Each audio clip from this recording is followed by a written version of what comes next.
اللہ کی اطاعت پر جمے رہنا، اور امتحان جب کے وقت آئیں گے تو انتشار اور اختلاف سے بچتے رہنا.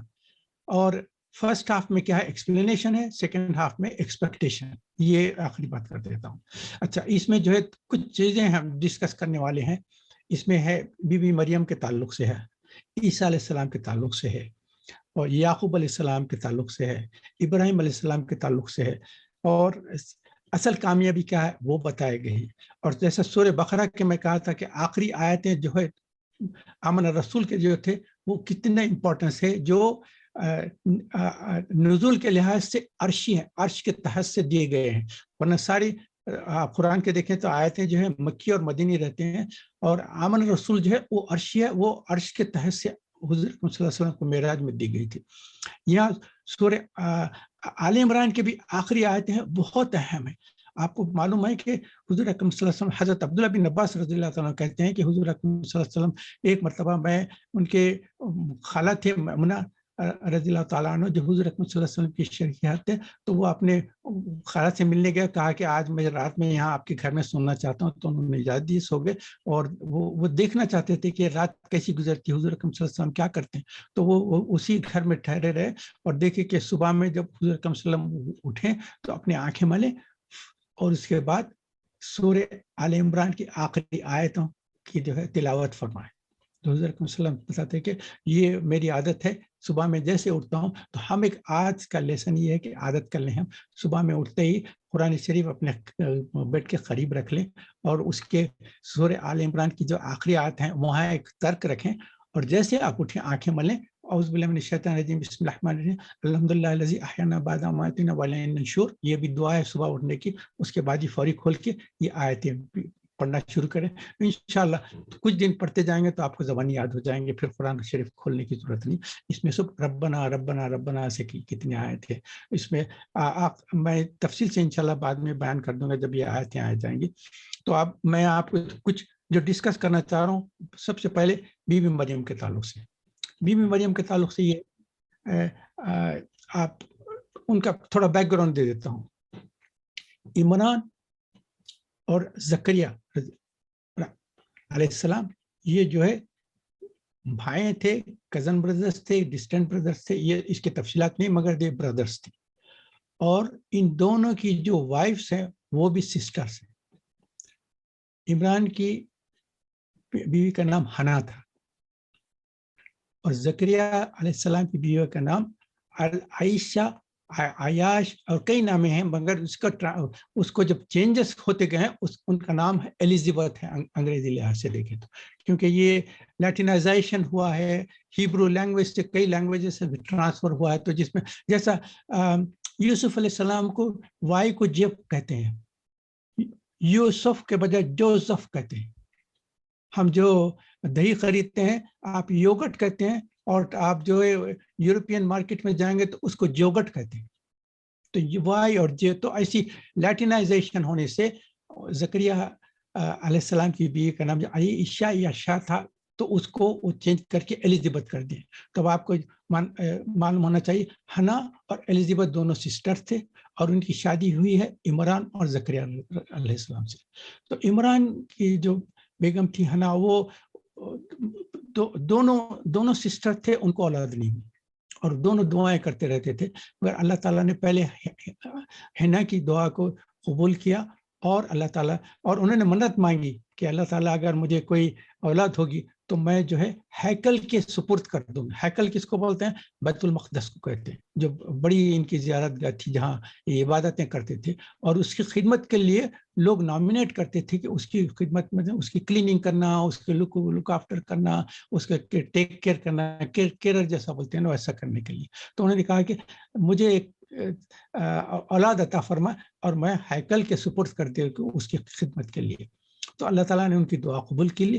اس کے بعد ان کو فوری محسوس ہوا کہ اللہ تعالیٰ نے میری دعا قبول ہوگی، اور ان کو سائنس آگے پریگننسی کا ہو.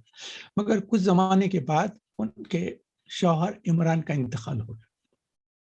تو جب پیدائش ہوئی ہے تو ایک دم دیکھے تو کیا ہے، لڑکی پیدا ہوئی ہے. اور یہ آپ آل عمران میں جب آپ ایک ایک 3 رکوع جب کرتے جائیں گے نا تو آپ کو یہ سارے آیتیں آپ کو معلوم ہوں گے ٹرانسلیشن میں. وہ کہتے ہیں کہ میں تو لڑکا چاہ رہی تھی جو خدمت کرے گے، مگر آپ نے تو لڑکی کو دے دیا. مگر اور اس کے بعد انہوں نے کہا کہ چونکہ میں خدمت کے لیے کہی تھی تو میں ان کا نام مریم رکھتی ہوں. اور یہ ہیبرو لینگویج ہے، مریم کا معنی ہے خادمہ، جو خدمت کرنے والی. تو اس کے بعد انہوں نے کیا، اس کے بعد جب ان کی عمر بڑی ہے تو انہوں نے کہا کہ ان کے حوالے کرنا ہے، بیت المقدس کے حوالے کرنا ہے. تو اس کے کیئرر کون رہیں گے؟ بہت سارے لوگ کہیں کہ ہم بننا چاہ رہے ہیں. مگر اس کی جو ہے تفسیر کی کتابوں میں تفصیل آئی ہے کہ کئی لوگوں نے کیا. تو اس کے بعد زکریا علیہ السلام نے کہا کہ یہ میرے رشتہ دار ہے، میرے سے ان سے ریلیشن شپ ہے، فادر سے بھی ہے، مدر سے بھی، دونوں سے مجھے دیا. پھر بھی لوگ کرے. تو اس کے بعد ان کا جو ہے وہ سلیکشن کا ایک رہتا تھا، وہ کون ہوتے. تو 3 ٹائمز ٹرائی کرے، 3 مرتبہ ٹرائی کرنے کے باوجود بھی حضرت زکریا کا نام ہے تو انہوں نے زکریا کے حوالے کر دیا. تو ان کو ایک خاص کمرہ بنا دیا کیونکہ یہ لڑکی تھی. تو ان کا کام یہ تھا کہ جب لوگ نہیں آتے تھے پوری مسجد کی صفائی، کلیننگ، کیئرنگ ساری کرنا. جب مرد آنے کا شروع ہوتا تھا اس وقت اپنے کمرے میں چلے جاتے تھے، اور اس کمرے میں کسی کو آنے کی اجازت نہیں تھی سوائے زکریا علیہ السلام کی. تو ایک زمانے کے بعد یہ زکریا علیہ السلام جاتے تھے اور ان کی خیریت پوچھا کرتے تھے. ایک مرتبہ اسی کمرے میں گئے تھے، دیکھے تو ان کے جو طاق اور وہ جو ایریا رہتے ہیں جہاں چیزیں رکھتے ہیں، دیکھے تو میوے رکھے ہوئے، اور وہ میوے بھی ایسے تھے کہ غیر موسم کے تھے. اس وقت کے اس علاقے کے بھی موسم میوے نہیں تھے. جیسے آپ سعودی عرب جاتے ہیں عمرے یا حج کے لیے جاتے ہیں نا، تو دیکھے تو ہر قسم کے میوے، ساری دنیا کے ہر قسم کے میوے وہاں نظر آتے ہیں. تو مریم کے بھی کمرے میں سارے میوے نظر آئے. تو زکریا نے پوچھا کہ مریم یہ کہاں سے آ گئے میوے؟ یہ تو موسم بھی نہیں ہے یہاں، اور یہ اس علاقے کے بھی نہیں دے رہے. مریم نے کہا یہ اللہ تعالیٰ میرے لیے یہ میووں کو اور میرے رزق کے فراہمی کرتے ہیں، میرے پاس اللہ تعالیٰ کی طرف سے آتا ہے. جیسے معلوم ہوا تو حضرت زکریا کے بھی اولاد نہیں تھی، فوری واپس گئے اللہ تعالیٰ سے دعا کرے، اللہ بے موسم کا میوہ آپ دیتے ہیں مریم کو، تو میں بھی اپنی اولاد کے لیے آپ سے کہتا ہوں، اگرچہ کہ میں بوڑھا ہو گیا. جب زکریا علیہ السلام کی جو ہے عمر بہت بڑی ہو گئی تھی، اور ان کی بیوی جو ہے بانجھ تھی، جو ہے انفرٹائل تھی، اولاد ہی نہیں ہو رہی تھی، اور انہوں نے دیکھا کہ آپ بے موسم میوہ جب عطا کرتے ہیں تو مجھے بھی اس عمر میں ضعیفی کی حالت میں مجھے اولاد عطا. اور آپ کو پتہ ہے نا ابراہیم علیہ السلام کو بھی یہی ہوا، دعائیں کرتے رہے 90 ایئرس کی عمر میں ان کو اللہ تعالیٰ نے اسماعیل علیہ السلام عطا فرمایا. تو زکریا علیہ السلام کو بھی تو فوری وہاں سے ان کی دعا قبول ہوتے ان کو کہا گیا کہ تمہارے لیے ایک لڑکے کی بشارت ہے. انہوں نے کہا کہ مجھے کیسا لڑکا ہوگا؟ انہوں نے کہا کہ نہیں، یہ تو اللہ کا حکم ہو جائے گا. تو انہوں نے کہا کہ کب ہوگا؟ مجھے کچھ اشارہ. تو انہوں نے کہا کہ تم جو ہے 3 دن تک بات چیت نہیں کر سکیں گے، صرف اشارے سے لوگوں کو کہیں گے، مگر کوئی بیماری نہیں رہے گی. تو اس کا مطلب ہے کہ جب لڑکا پیدا ہوگا تو اس کا نام یحییٰ رکھنا. اور یہ نام پہلے سے کسی کو نہیں دیا گیا تھا، یحییٰ علیہ السلام. اور یحییٰ علیہ السلام کے تعلق سے خاص طور پہ بتایا کہ یہ والدین کا بہت فرمانبردار ہوگا، نیک ہوگا، اور ایسا کہ احکامات کی، بنی اسرائیل کے احکامات کی پابندی کرنے والا ہوگا. ایک ہی چیز یاد کو بتا دوں، سارے انبیاء اور رسول کی اللہ تعالیٰ نے شادی کی ہے، اور بیویاں عطا کیے، خاندان عطا کیے، سب کیے، سوائے عیسیٰ علیہ السلام کے، کیونکہ وہ چلے گئے آسمان پہ. دوبارہ جب ان کا نزول ہوگا ان کی بھی شادی ہوگی، اولاد ہوگی ان کی. سوائے صرف یحییٰ علیہ السلام ایک ہی نبی ہیں جنہوں نے شادی نہیں کی. اس کے علاوہ سارے انبیاء اور رسول کی شادی ہوئی ہے، بیوی بچے ہوئے ہیں ان کے. تو یہ خالی آپ کو سامنے بتا دینا چاہتا. تو بی بی مریم کا یہ سلسلہ ہوا. اس کے بعد آپ سورہ آل عمران میں اور سورہ مریم میں بھی کچھ چیزیں ہیں، چونکہ بی بی مریم کے تعلق سے بیان کرنا چاہتا ہوں، تو سورہ مریم کے بھی کچھ پوائنٹس یہاں لا لیتا ہوں، کیونکہ میں بی بی مریم کے تعلق سے بات کرنا چاہ رہا ہوں. تو آپ کو پتہ ہے نا، جیسا ایک دم ایک مرتبہ دیکھے تو کمرے میں جو ہے ایک خوبصورت انسان اندر آ گیا. تو بی بی مریم فرمانے نے کہا کہ میں اللہ کی پناہ مانگتی ہوں، تم کون ہے، کیسا آ گیا تم میرے حضور؟ انہوں نے کہا کہ پریشان مت ہو، میں انسان نہیں ہوں، میں فرشتہ ہوں، میں جبرائیل ہوں. وہاں اس کے بعد انہوں نے کہا کہ اللہ تعالیٰ آپ کو جو ہے ایک لڑکے کی بشارت دیتے. انہوں نے کہا کہ لڑکا کیسا ہوگا؟ میں نعوذ باللہ کوئی ایسے کام کرنے والی نہیں ہے، میرے پیرنٹس بھی ایسے نیک تھے. اور انہوں نے کہا کچھ بھی نہیں، یہ اللہ کا حکم ہے. تو عیسیٰ علیہ السلام کی پیدائش کے تعلق سے کہا گیا. اور اس کے آپ کو تفصیل میں بتا دوں کیا ہوا تھا. انہوں نے بی بی مریم کا جو سلیو رہتا ہے، سلیو